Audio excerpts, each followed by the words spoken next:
Stay humble and stack sats. It's probably one of my favorite lines, to be honest with you.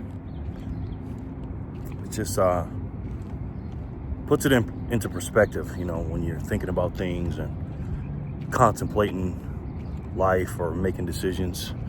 You go back to that, and it definitely keeps you in line.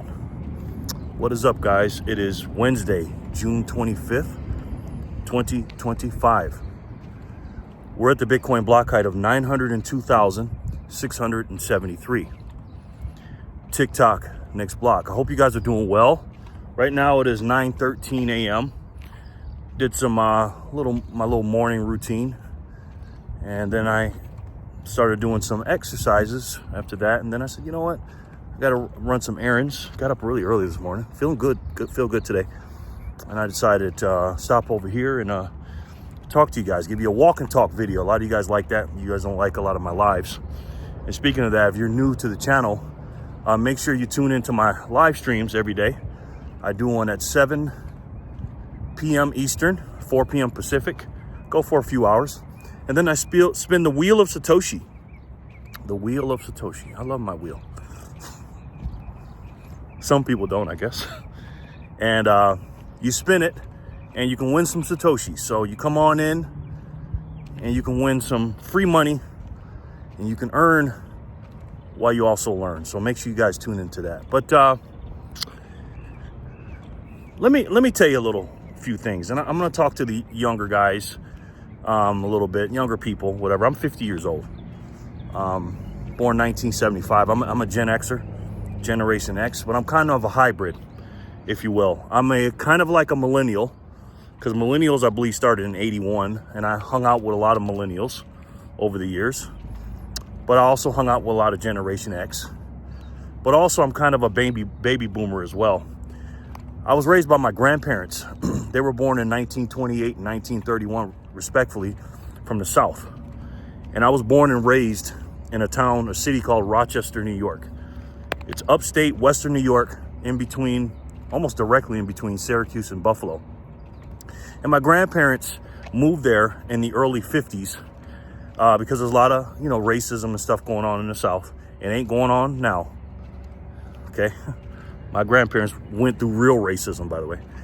And they came for a better life. They had some children, and their children had me. And I was raised with them. My dad wasn't around, and my mom wasn't around, and my grandparents took me in, had full custody of me when I was 9 months old.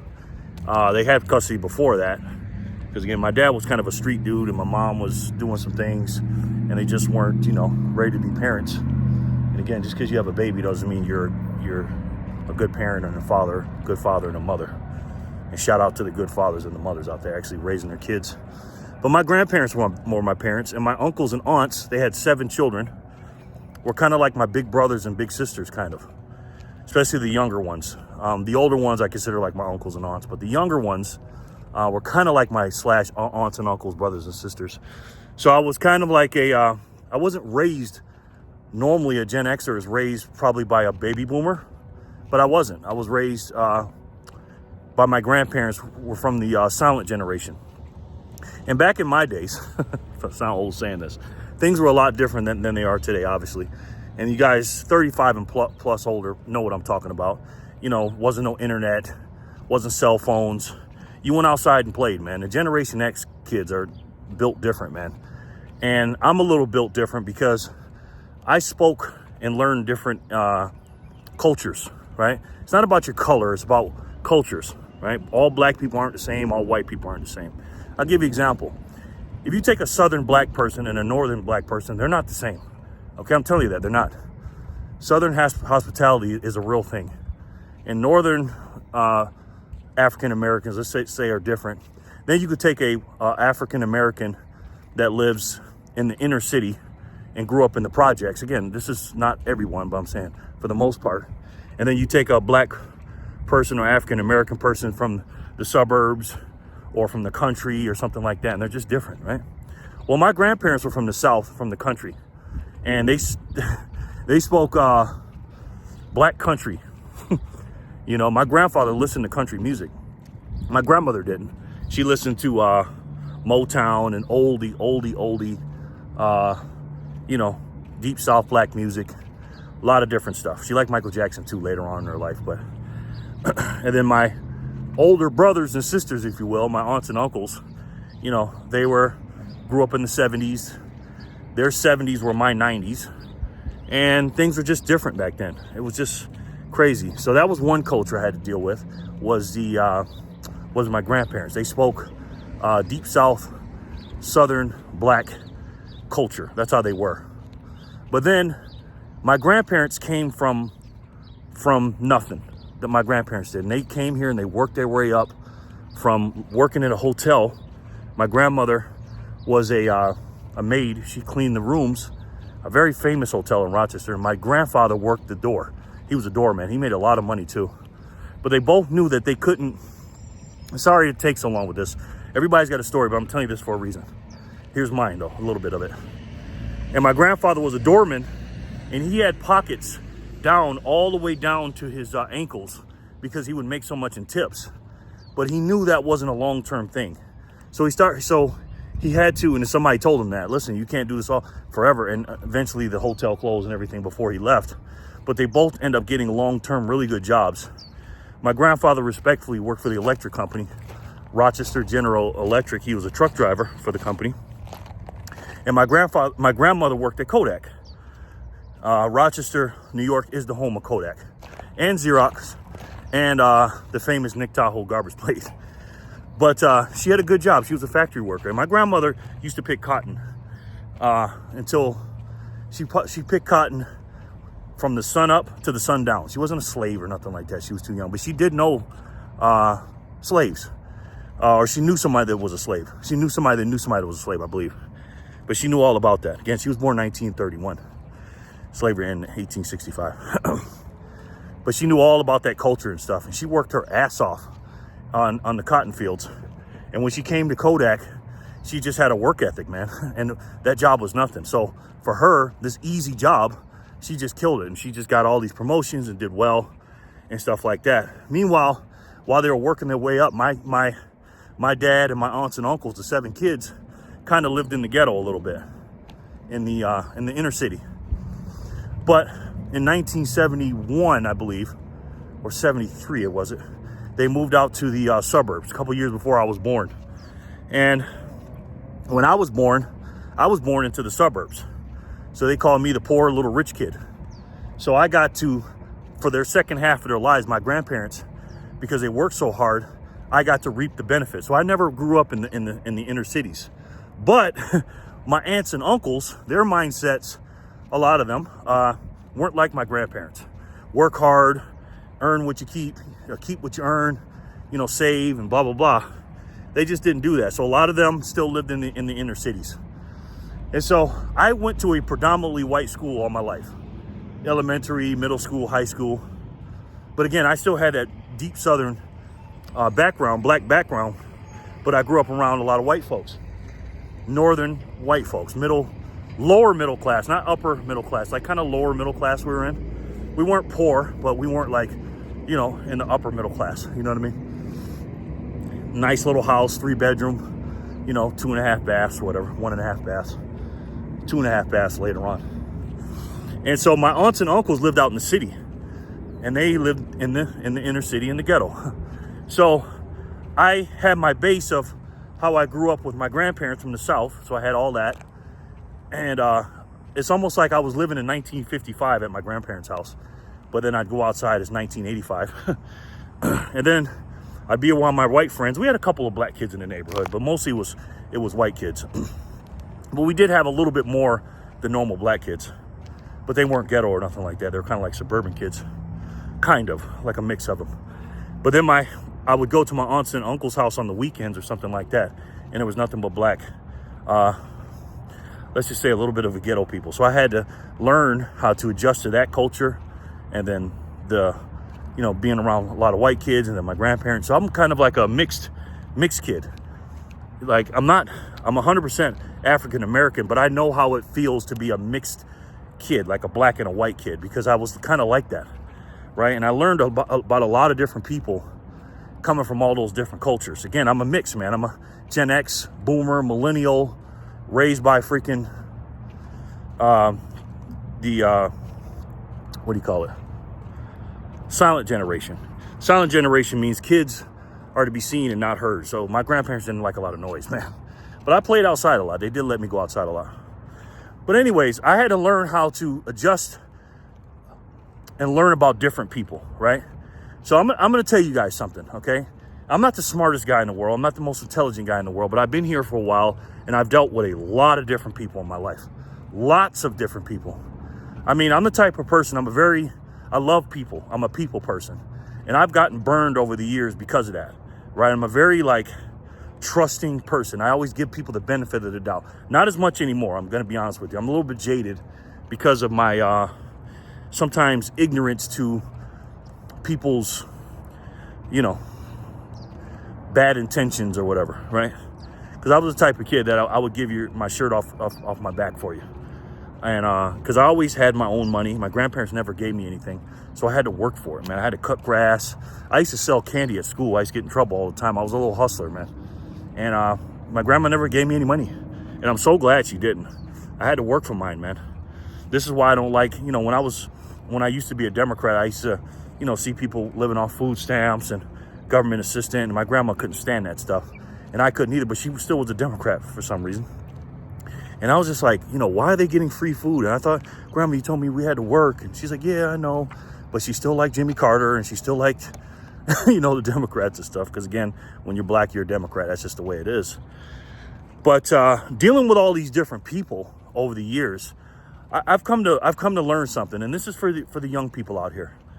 I call this video, Stay Humble and Stack Sats, okay?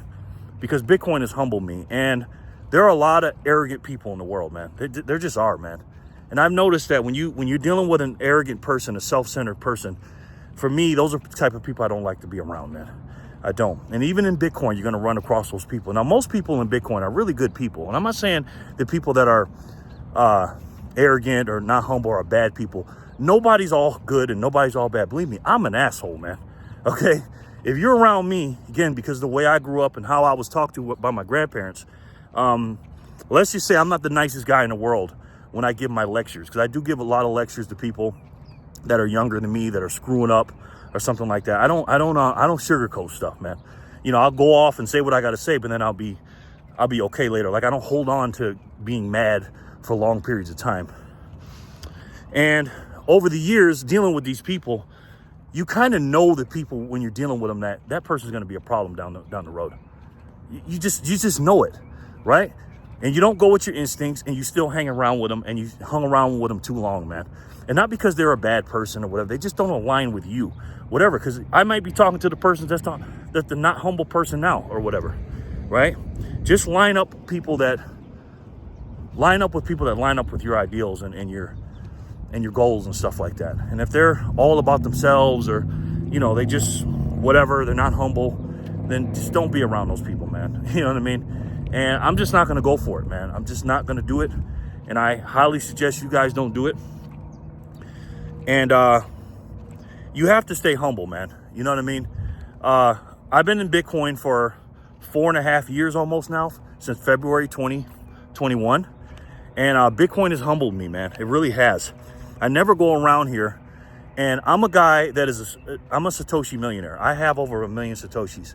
I know that one day I'm going to be a very, very wealthy man. I know that. You know what I mean? God willing, of course. And if you know, you know. If you got over 1 million sats, you guys know, man. You cooking. Okay? You know what you're cooking with. And despite that, I do the best I can to stay humble. Even when I run across somebody that I'm trying to orange pill or listen to and they don't listen to me, I'm just like, wow, have fun staying poor, or what an idiot. I don't do those things, man. I'm just like, you know what? Stay humble, man, and keep stacking sats. I've gotten so humbled by Bitcoin that I miss meals sometimes, right? I'm on a weight loss journey. I go up and down sometimes because everybody has a vice. I've never tasted alcohol before. I've never drank in my whole life. I've never smoked anything like that. But my vice is I eat a lot. I like to eat food. I'm just one of those dudes that were born to eat a lot of food, the troll. I think the troll knows that. And I was just born that way. I was always skinny. But then when I got into my mid-20s, I started gaining a little bit of weight. But I was always a skinny kid. And I kind of, the first like 10 years, I liked being a little bit of husky because I was always so skinny that finally my metabolism slowed down and started catching up to the amount of calories I had coming in, because I was always a kid that just ate way more than everybody else. That's just the way I was. And I'm still that way today. So it's very difficult for somebody that has a big appetite to lose weight. So what I've been doing is staying humble and stacking sats, is I'll skip some meals. And what I've noticed about myself, and again, this is not like health advice or nothing like that. I'm the last person to give you that, the troll. Ain't that right? Is that when I skip a meal or when I'm hungry, I lose more weight. You know, you got to be hungry to lose weight. That's how I feel. That's how I think. I mean, talking about fast. And I've been doing that. I'll go to bed hungry. Again, it humbles you, man. You know, because you don't realize how much you're eating until you're trying to lose weight. And almost more important than losing weight. Again, nothing's more important than your health. But second to your wealth is your sats, is how many sats you're freaking wasting on this food. And we don't realize how much calories and food that we're eating. We don't need that much. You know, and this is from a guy that eats a lot, that likes a lot of food. And sometimes I look at the amount of food and then I look at my stomach. I'm like, do I really need all this? No. But again, I'm an American. I'm a spoiled American who's not humble. That's how I grew up, because I've always had food, always had water, always had a roof over my head. Never had to struggle for any of that stuff. Again, us in the West, especially us in the West, man, we have no idea how good we got it. You could take somebody, I'm not joking when I say this, man. If you've been to a third world country, you know exactly what I'm talking about. I live in Las Vegas, man, and there's a lot of homeless people out here. These homeless people out here are doing better than most people in the third world countries. I'm serious. Why do I say that? These people that are homeless are not starving, right? They get a lot of government assistance, man. A lot of government assistance. Sometimes they can sleep in a shelter. They just don't feel like it. They don't want to, because they know a lot of them are drug users and they don't want to be held down and have to be in there at 9 o'clock or whatever. They'll give them sometimes a little check. They all get food stamps, you know, meaning, hey, you can just eat for free without working. And again, how are you going to stay humble doing that? You know, when you're getting food for free. My motto is, if a man doesn't work, he doesn't eat. You know, I've never gotten any of that kind of stuff, man. Again, I'm not knocking anybody. It's great that we have a system like that, but I think it should be held and used for people that need it, and it's temporary. You know, people just abuse the system. And you know that government subsidies are too big and too strong, and we're spending too much, when people can literally live on the streets, not, it's pissing me off every time I think about it, not do anything for society, contribute to society, and they can eat and have a roof over their head. Again, what kind of message is that sending? That's not humble, man. And you're definitely probably not stacking sats. Here's the moral of the story, guys. Stay grounded, understand what you have, stay away from toxic people that are toxic to you. I'm not saying they're bad people. These people just don't align with you, man. Because there's all kind of different people, and there's all different strokes for different folks. You only have a certain amount of days and hours in the world, weeks left in the world. And a person that you talk to, you're literally giving them the most precious asset that you have, is that your life, and that's your time. Your time, your life is a bunch of little blocks of time, like Bitcoin and Satoshis. There's only this many Satoshis in the ether. So don't waste your life on people like that. Just cut them off, use your intuition, and say, no, this person is not good for me. Again, not a bad person. They're just not good for me. Get rid of them. And stay humble. When you're about to eat, ask yourself, are you really that hungry? Do you really need it? Again, these are from my big boys or big girls out there that have a lot of extra calories. And I have to ask myself that all the time. And when I do that, it helps me lose weight. Again, when I'm hungry and I eat less, because you lose weight in the kitchen and not in the gym. You build your muscles in the gym. Me personally, not health advice, obviously. And just don't eat all that extra stuff and don't waste your money on that, because you're not staying humble, man. If you're out here going out, eating every single day, eating McDonald's and all this other crap, and you're not using the energy you can, because your hard-earned energy, you work every single day for it, you're spending it on these terrible companies. You're voting for a McDonald's or a Wendy's or whatever kind of terrible food the quote-unquote FDA-approved food is, which, again, it makes you question the FDA. You're not staying humble, man. You're living like a Westerner, and you're not stacking enough sats. If you understood this finite item right here, this scarce money, that's all there is, you'd be buying every hour on the hour like me. And if you want to do that, use my Strike link. I buy using Strike. It's a Bitcoin only company. You can use that and earn some free sats if you sign up. Not paying fees for the first $500, and the first after 7 days, your 8th day, you get DCA. Stay humble, man. Don't eat when you don't need to. Don't hang around people that don't align with you, and don't waste your freaking time. You should be spending the most time as you can is getting better every single day, getting smarter than you were yesterday, burn a little bit of fat, and while you're burning that fat, take that other energy, not spending it on eating out or even eating at home when you're not hungry and snacking all that garbage, and take it and burn the fat and stack the sats. So let me know what you guys think in the comment section below. And again, guys, listen, man, we're in the middle of the summer. We got a couple of more days until we're halfway through 2025, and it is flying by, man. And if you don't think that Bitcoin is going to be in the very, very high 100,000s here soon, you haven't been paying attention. I don't care how much paper Bitcoin there is. I don't care how much manipulation and the whales are playing games. I don't care. Eventually, that beach ball you're trying to keep down in the water is going to pop back up. And when it does, are you going to be ready? Did you stack enough? These are the good old days, ladies and gentlemen, whether you know that or not. We are in the middle, or the beginning, not the middle, in the beginning of the gold rush, the Bitcoin gold rush. Now, I don't even know how long it's going to last. Everybody thinks it's going to last until we get down to the last 1%. And that's true. And depending on the price and depending on the adoption and stuff like that, who knows? We could be on a full Bitcoin standard before then. I don't know. I don't think so, but I don't know. But here's what I do know. The system is broken. And many people don't know about it. You know how you stay humble?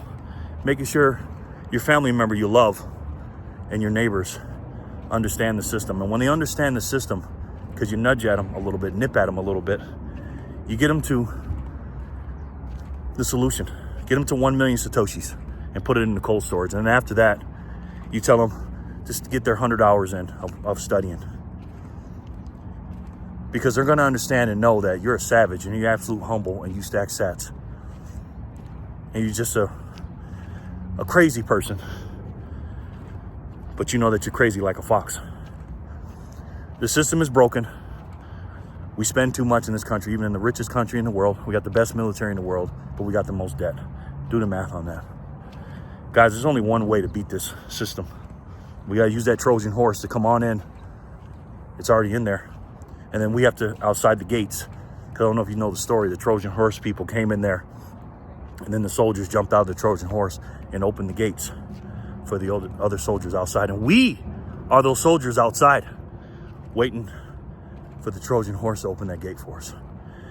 And while they're doing that, when you're outside that gate, you're going to be teaching people about that crooked system we're going to run into and demolish and break. And while we're doing that, we're going to stop inflation, pay off the national debt, and your family is going to be thanking you generations to come. And you guys already know they're going to build statues of you in the future. And since you know that, and you know the system is broken, and you know there's only one way to do it, you need to be teaching people as many times you can, every single day, as much as you can. Because the people need a wake-up call, and I ain't talking about an alarm clock. And if I had to take a guess about that wake-up call, I'm pretty sure you guys already know what that is. It's the best way to save. And for me, the only way to save. And that's Bitcoin. I love each and every one of you, and I'll talk to you soon. Peace and love, guys.